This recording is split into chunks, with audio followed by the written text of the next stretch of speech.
This is a story about the pursuit of a lifelong dream. To build my own car from scratch and drive it on the road. A dream that would be met with countless challenges, filled with massive highs and deep lows, encouraged only by the belief that someday I would be driving my own home-built car on the road. This would become my best account on how to approach life as a pursuit of your own interests and passions. Having learned at a very young age that nothing comes for free, that if you want something, you have to do it yourself. You have to get out of your comfort zone and get cracking. Pursue your passion, no matter what it takes. This is a 4-episode story on how I built my own car from scratch, proving that you can accomplish anything you set your mind upon. My name is Tom, and this is my story.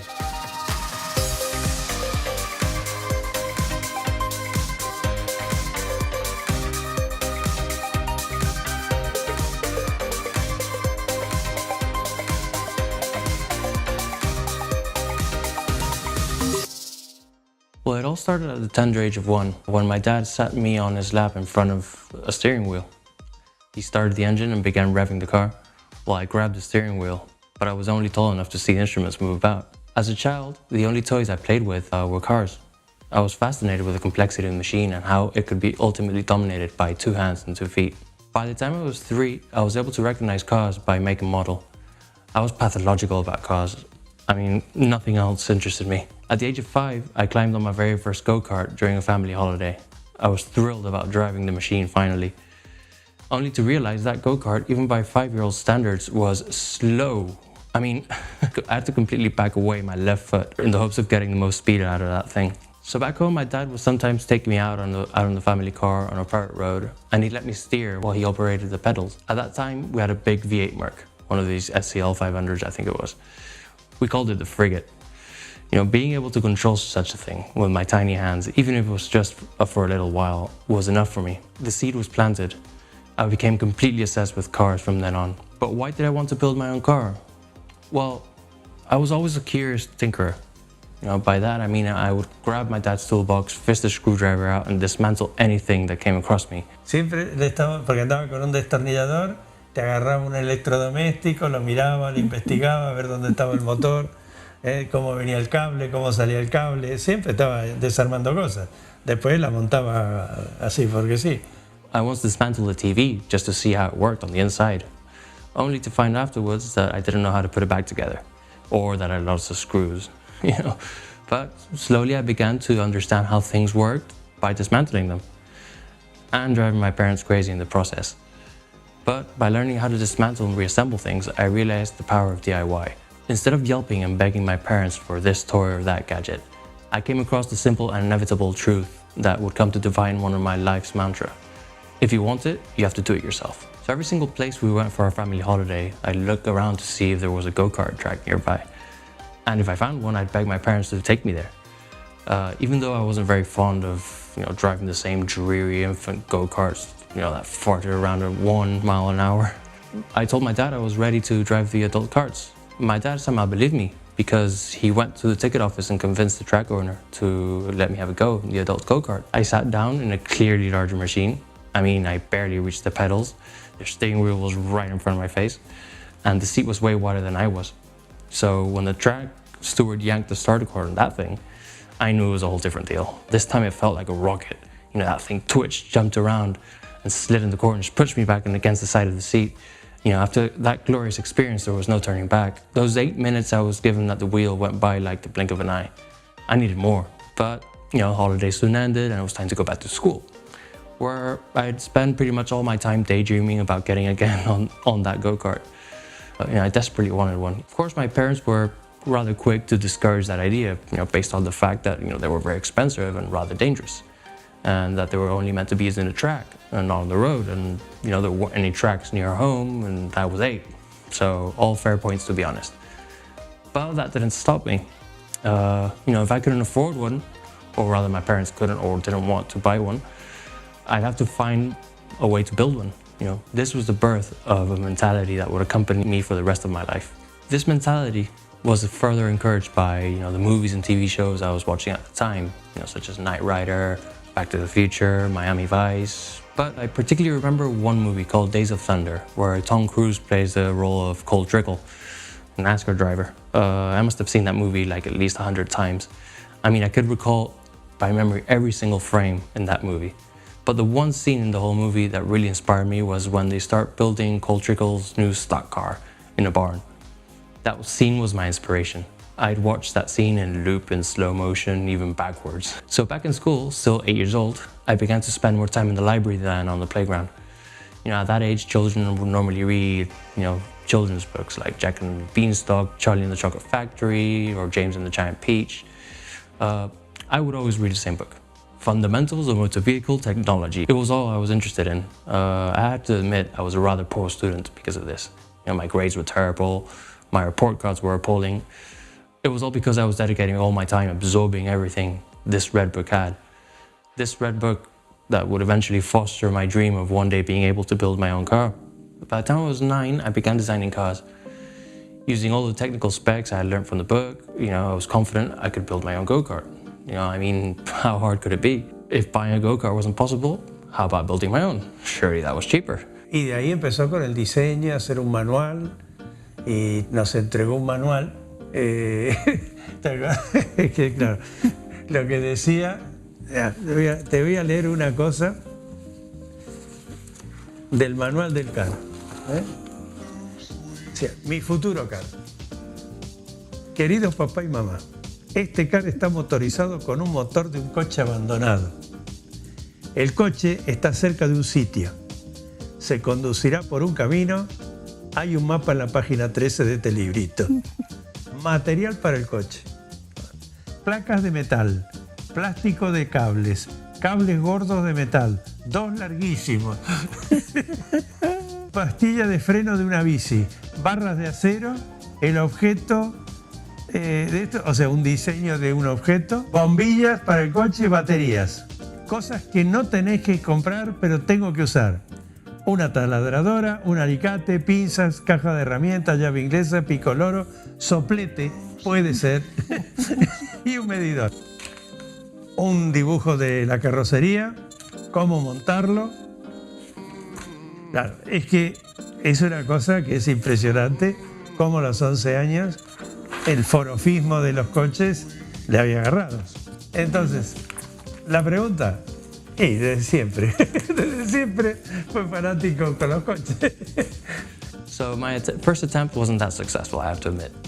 I took the wheels off a pair of roller skates I was given just that last Christmas. I was crap at roller skating anyway, so I got those wheels and I grabbed a plywood board. I screwed the wheels into each corner and went off to the hill in the driveway to test it out. I didn't even cover a foot, probably. I probably did more distance on my face than on it.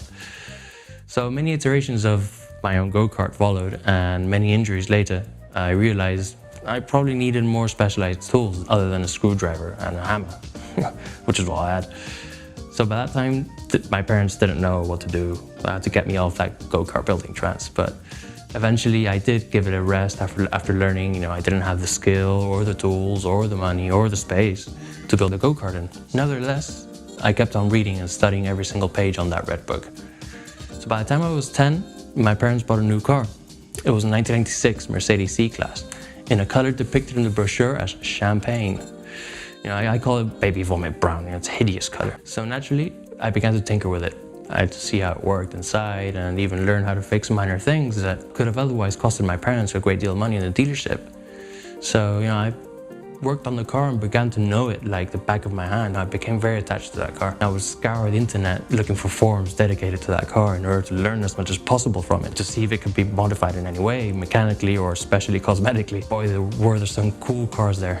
Modified versions of my mom's car, AMG versions, big spoilers, big wheels, nice colors. Unlike my mom's automatic baby vomit brown car with plastic hubcaps.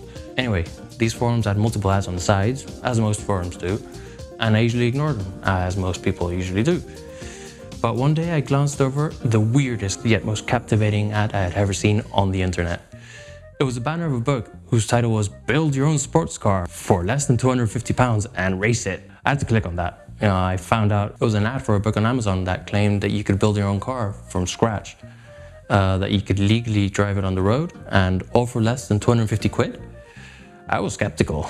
I didn't believe it. I always wanted to build my own go-kart. Now I could build a real one, maybe this book had the answer, maybe I had the proper instructions on how to do it. So I bought it, and after receiving it a week later, I wolfed it down in less than a week. It explained in relatively broad strokes where to source the parts, how you could use a donor car for the complicated bits such as the engine, gearbox, axles, how to do it all on a very tight budget. So I was already 18 at that time. I just started university and began planning what would become the biggest and most ambitious project of my life. I would finally venture myself into building my own car for real, not knowing what that really implied. So the car I would be building, according to the book, was a home-built replica of the famous Lotus 7, which would be later known as the Caterham Super 7. Designed by Lotus founder Colin Chapman in 1957, the 7 is a lightweight, simple, two-seater sports car. Its roots are based on the Austin 7, a pokey little car sold for the masses in the UK during mid-1920s to mid-1930s. Colin was an engineering student at UCL and began modifying Austin 7s in order to race them. The first one he made, the Mark I, was called the Lotus, which became the name of the car company he would later found. His passion for lightness, handling and aerodynamics over brute force would later define his career, designing and building 6 other iterations of race cars until the Mark 7 finally came along. This was the car like no other, and rightly so. Weighing in at barely 500 kilograms, this car was and still is a pocket rocket.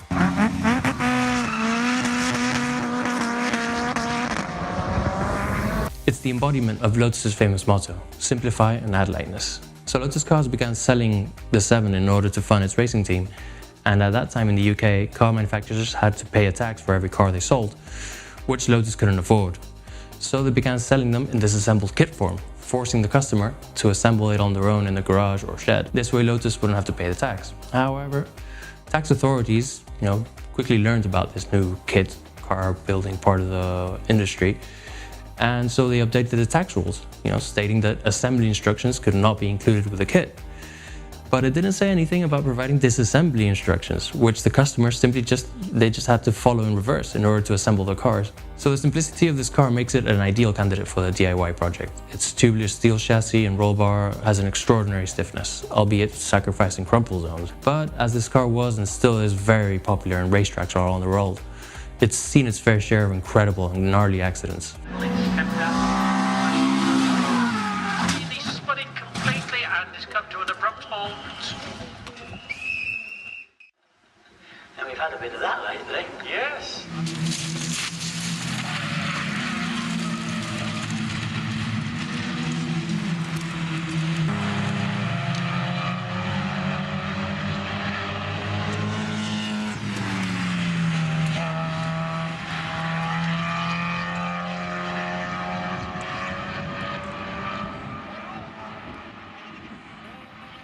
So the design of the chassis allows you to fit almost any engine you want, from small motorbike engines to big V12s. Now I've never seen one of these cars in real life, so I didn't know exactly how small or cramped it would be. But I had to build the car purely from engineering plans and photos, tailoring all the dimensions to my own size. One of the most important aspects of this project was that it had to be done literally on a shoestring. My budget was very tight, therefore I had to apply the low-cost mentality to everything I did. Now, when I say low-cost mentality, I really mean stingy as mentality. But low-cost sounds a bit better. But this was the golden rule throughout the entire build. And basically it meant I'd try to save as much money wherever I could without cutting corners at any point. For example, safety components, like seat belts, roll bar, etc. I made sure those were the best that money could buy. It also applied to fabrication as well. If a weld didn't go as well as I hoped, I'd have to redo it. If I cut something and it didn't quite fit, I'd scrap it away and do it all over again. This mentality had its upsides, in that I managed to complete the whole project more or less within budget, whilst not compromising the integrity and safety of the car. But it had an obvious downside to it, which I had to learn the hard way. I must have gone through 4 angle grinders and 5 drills before I learned that, when it comes to certain things like tools or spare parts, what's cheap usually turns out to be more expensive in the long run. So it took me almost half a year to fully plan every single aspect of the project. Where would I build it? How much would it cost? What donor car should I use? What part should I start with? What about approval? Would I be able to legally drive it on the road? What about insurance? It was literally a great big puzzle that I had to solve bit by bit and in the right order for this project to succeed. The whole project would be divided into 2 stages. The build itself and then all the legal paperwork and inspections required to be able to drive it on the road. Both had great unknowns and problems I'd have to deal with as I went along.